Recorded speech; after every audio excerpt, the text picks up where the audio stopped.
Hello everyone, Shri IAS academy में आपका स्वागत है। जैसा कि आप जानते हैं कि श्री आईएएस एकेडमी ने आंसर राइटिंग सीरीज की शुरुआत की थी, जिसके अंतर्गत ऑलरेडी हमारे 185 पार्ट आ चुके हैं। ये हमारा पार्ट 186 है। अपने इस 186 पार्ट में हम देखेंगे कि आपके द्वारा हमारे टेलीग्राम चैनल पर किस प्रकार का प्रश्न लिखकर भेजा गया, उसे आपने किस तरीके से लिखा और वास्तव में उसे आपको कैसे लिखना चाहिए। तो चलिए शुरू करते हैं।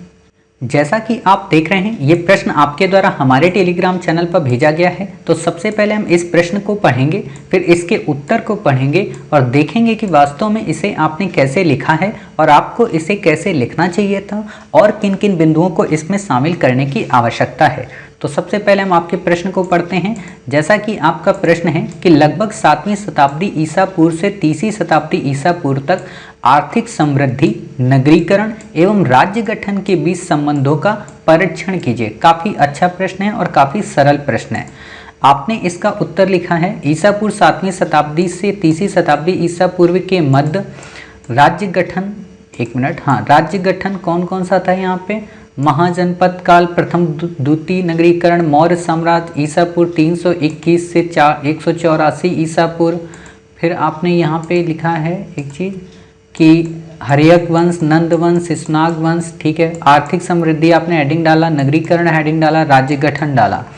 आपने यहाँ पे लिखा महाजनपद काल के दौरान मगध श्रेष्ठ था, उसके आसपास सभी आर्थिक संसाधन थे, बल्कि राज्यों में महाजनपदों में आर्थिक संसाधनों की कमी थी, उस कारण मगध श्रेष्ठ बना। वहीं पर मौर्यों ने शासन किया, जिस कारण मौर्य पूरे भारत में सत्ता स्थापना करने में सफल रहे। नगरीकरण, महाजनपद काल में द्वितीय नगरीकरण था, सामाजिक धार्मिक आर्थिक क्षेत्र में समानता थी, वहाँ पर अहिंसा कम थी क्योंकि इस समय में जैन व बौद्ध धर्म अस्तित्व में। मौर्य काल में भी इसका प्रभाव रहा, जैन चंद्रगुप्त ने जैन एवं अशोक ने बौद्ध धर्म का स्वीकार किया।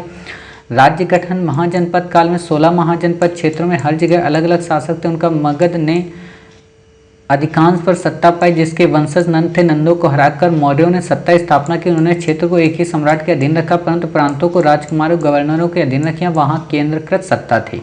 आपने बिल्कुल इतना ही लिखा। देखिए, ये क्वेश्चन ऐसे नहीं लिखना है। आपने जो प्रश्न का उत्तर लिखा है ना, वास्तव में आप प्रश्न को समझ ही नहीं पाए। आपसे प्रश्न क्या पूछा है, आपको उस हिसाब से समझकर तभी उत्तर लिखना चाहिए। प्रश्न क्या है? लगभग 7वीं शताब्दी ईसा पूर्व, यानी कि लगभग 700 BC से लेके आपको 3री शताब्दी ईसा पूर्व तक की बात कर रहा है। यहाँ पे ध्यान दीजिए वर्ड को कि 3री शताब्दी BC, यानी कि 700 BC से 300 BC, यानी कि मौर्य साम्राज्य की समाप्ति की यहाँ पे बात ही नहीं कर रहा है। समझ रहे हैं? मौर्य साम्राज्य की समाप्ति की बात तो छोड़िए, यहाँ पे अशोक की भी बात नहीं कर रहा। एक तरीके से मगध की स्थापना की बात कर रहा, यानी कि मौर्य साम्राज्य की स्थापना की बात कर रहा है। अर्थात ये केवल ये कहना चाह रहा है कि जब लोहे की खोज हो गई, यानी कि उत्तर वैदिक काल से लेके 6ठी शताब्दी, यानी कि मगध के उत्कर्ष तक में आर्थिक समृद्धि ने किस तरीके से नगरीकरण को प्रमोट किया, जिससे आगे चलकर मगध जैसे साम्राज्य का गठन हुआ। प्रश्न वास्तव में आपका ये कह रहा है। तो इसको आपको लिखना कैसे चाहिए?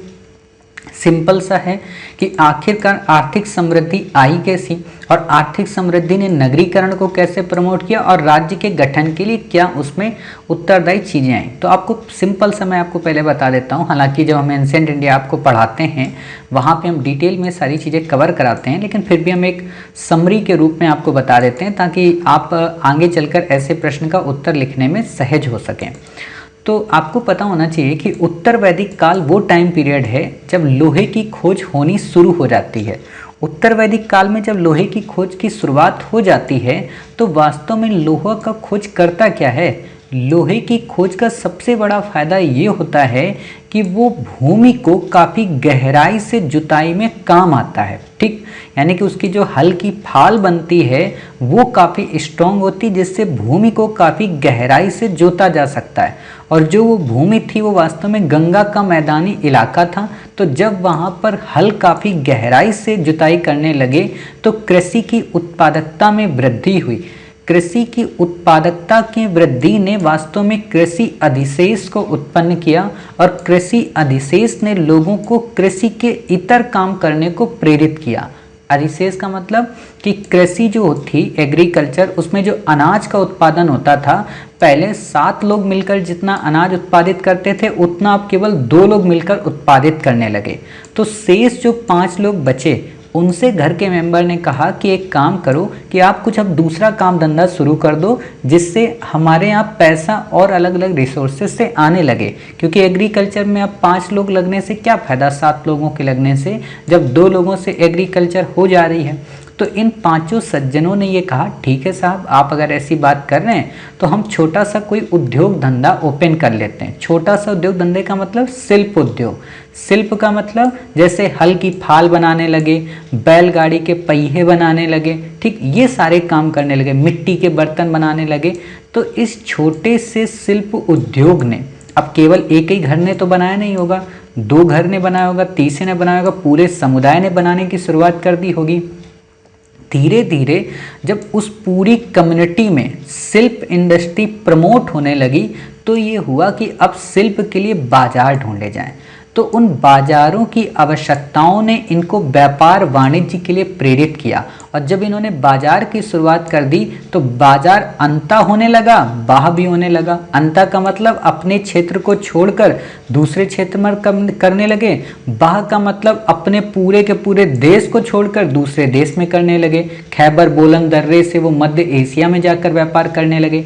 यानी कि एक तरीके से व्यापारिक गतिविधियां प्रमोट होने लगी, और जब व्यापारिक गतिविधियां प्रमोट होने लगी, इनको पैसा ज़्यादा से ज़्यादा मिलने लगा, इनकी इनकम बढ़ने लगी, और जब इनकी इनकम बढ़ने लगी तो अपने बच्चों को एक बेहतरीन स्कूल में पढ़ाने लगे, अपने बच्चों को बेहतरीन वस्तुओं का सेवन कराने लगे, अपने बच्चों को बेहतरीन खाने पीने की वस्तुएं प्रोवाइड कराए, पहनने के अच्छे वस्त्रों की उत्पादकता बढ़ाई, जिससे वहाँ पर जीवन काफ़ी अनुकूल हो गया, और इसी से वहाँ नगरीकरण आ गया। वास्तव में नगरीकरण एक प्रक्रिया है, नगरीकरण कोई क्रांति नहीं है, एक प्रोसेस है। यानी कि एग्रीकल्चर के सरप्लस से शिल्प को प्रमोशन, और शिल्प के प्रमोशन से व्यापार वाणिज्य प्रमोट, और व्यापार वाणिज्य के प्रमोशन से नगरीकरण को बढ़ावा। और इसी नगरीकरण के बढ़ावे ने आगे चलकर एक ऐसी सत्ता को मजबूती प्रदान की, एक ऐसे राज्य की आवश्यकता को मजबूती प्रदान की जो इनकी रक्षा कर सके बाहरी हमलों से, डाकुओं से। तो इन व्यापारियों ने मिलकर अपने नगर की सुरक्षा के लिए कई बड़े बड़े कबीलों का गठन किया, जिनमें से कई का नाम सार्थवा आपने सुना होगा। कई श्रेणियां बनाई गई, ठीक है। तो इन्होंने जो ये श्रेणियां बनी या ये जो सार्थवा बने, इन्हीं में से बड़े बड़े नेता उभर कर आए जो कि राज्य का गठन किए, और आगे चलकर राज्य रूपी संस्था का निर्माण हुआ, जिसमें आप मोटे तौर पर सुनते हो जन से जनपद बनता है, जनपद से महाजनपद बनता है। यानी कि ये कहानी जनपद से महाजनपद के बनने की है, और उसी महाजनपद में 16 महाजनपद आते हैं, जिसमें अंततः सबको पराजित करने के बाद मगध का उत्कर्ष होता है, और मगध अपनी प्रभुता स्थापित करता है, जिसका अंतिम शासक नंदवंश से रिलेटेड होता है। इतनी कहानी आपको यहाँ बतानी थी, आपको बाकी और कुछ यहाँ नहीं बताना था। आप वास्तव में आपको आर्थिक समृद्धि बतानी थी, महाजनपद काल नहीं बताना था, आपको बौद्ध जैन धर्म नहीं बताना था, ठीक है। राज्य गठन के बारे में आपको ऐसे बताना था कि नगरीकरण से कैसे प्रमोट हुआ। क्लियर? तो उम्मीद है आपको इस प्रश्न का उत्तर समझ में आ गया होगा, साथ ही ये समझ गए होंगे कि वास्तव में हमें उत्तर कैसे लिखना चाहिए था इस प्रश्न का।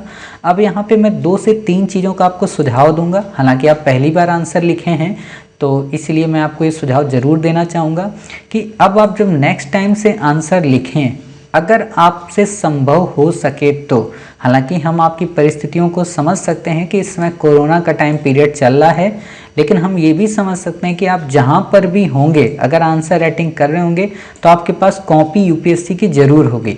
तो आप A4 के पेपर में आंसर राइटिंग किया करें। कोई भी पर्सन हो, आप हो या अन्य पर्सन हो, A4 के पेपर में आप आंसर राइटिंग करें। और जब आप A4 के पेपर में आंसर राइटिंग करें तो आपका पेज, मान लीजिए हम मानकर चलते हैं ऐसा ही होगा ब्लैंक, तो उस ब्लैंक पेज में आप पहले एक लाइन यहाँ खींचेंगे, पूरी एक लाइन यहाँ नीचे तक खींचेंगे, और बीच में ऐसे एक लाइन खींचेंगे, ठीक है। यहाँ पे 1 मिनट, हाँ ये ऐसे आप पूरी लाइन खींचेंगे और यहाँ पे आप एक तरीके से क्वेश्चन डाला करेंगे और तब इसके बीच में लिखा करेंगे। ये रूलिंग वाली कॉपी आप बिल्कुल इस्तेमाल मत करें। हम आपको केवल 3 बार इस चीज़ की छूट देंगे, मतलब एक आज आपकी हो गई, अगली बार आपकी गलती हम और माफ़ कर देंगे। लेकिन अगर उसकी अगली बार अगर आपका कोई जेन्यून रीज़न ना हुआ और आपने अगर इसी A4 की कॉपी में लिखा तो हम आपके उत्तर को फिर चेक नहीं करेंगे। इसलिए नहीं कि हमें आपका उत्तर नहीं चेक करना, बल्कि इसलिए क्योंकि हमें आपको एक IAS ऑफिसर के तहत केवल उत्तर ही नहीं लिखाना है, बल्कि आपके अंदर एक डिसिप्लिन भी लाना है। ठीक है, ये तो हो गई हमारी जो आपसे थोड़ा सा अनुनय है या कहें कि विनय है। अब जो इम्पोर्टेंट बात बताने जा रहा हूँ वो क्या है, वो ये है कि आप अपने प्रश्न के उत्तर को जब भी लिखें ना तो 3 चीज़ों को इसमें फॉलो करें। RIG, जी का मतलब जनरलाइज, ज़्यादा प्रश्न को उत्तर को ज़्यादा जनरलाइज सामान्य रूप से मत लिखें। जैसे आपने हेडिंग बना के लिख दिया और ये स्टार वगैरह लगा दिए, ये स्टार वगैरह नहीं लगाना आपको, कहीं पर भी स्टार और ये बिंदी ये कुछ नहीं उपयोग करेंगे। उपयोग करना हो तो न्यूमेरिक नंबर उपयोग करना है। ठीक है, और ऐसी हेडिंग नहीं बनानी है। आप कोई क्लास 10 का क्लास 5 की क्लास राइटिंग नहीं कर रहे हो, ठीक है, आप UPSC का आंसर लिख रहे हो, तो ज़्यादा जनरलाइज होकर नहीं लिखना है। इरिलेवेंट तथ्य नहीं डालने, ये जितने आपने डाले ना, मगध की सत्ता, महाजनपद, बुद्ध, जैन, ये सब इरिलेवेंट तथ्य हैं, इनको आपको हटा देना है। ठीक है, आर से रिपीटेड, बार बार बातों को रिपीट नहीं करना है। जैसे महाजनपद यहाँ भी आ गया, महाजनपद यहाँ पे भी आ गया, नीचे भी महाजनपद, ऐसा लग रहा है प्रश्न ही महाजनपद का है, तो गलत हो जाएगा। ऐसे 3 काम आपको नहीं करने हैं। उम्मीद है आपको आंसर समझ में आया होगा। मिलते हैं आप ही के द्वारा भेजे गए एक नेक्स्ट नए प्रश्न के साथ। तब तक अपना ख्याल रखिए और स्वस्थ रहिए।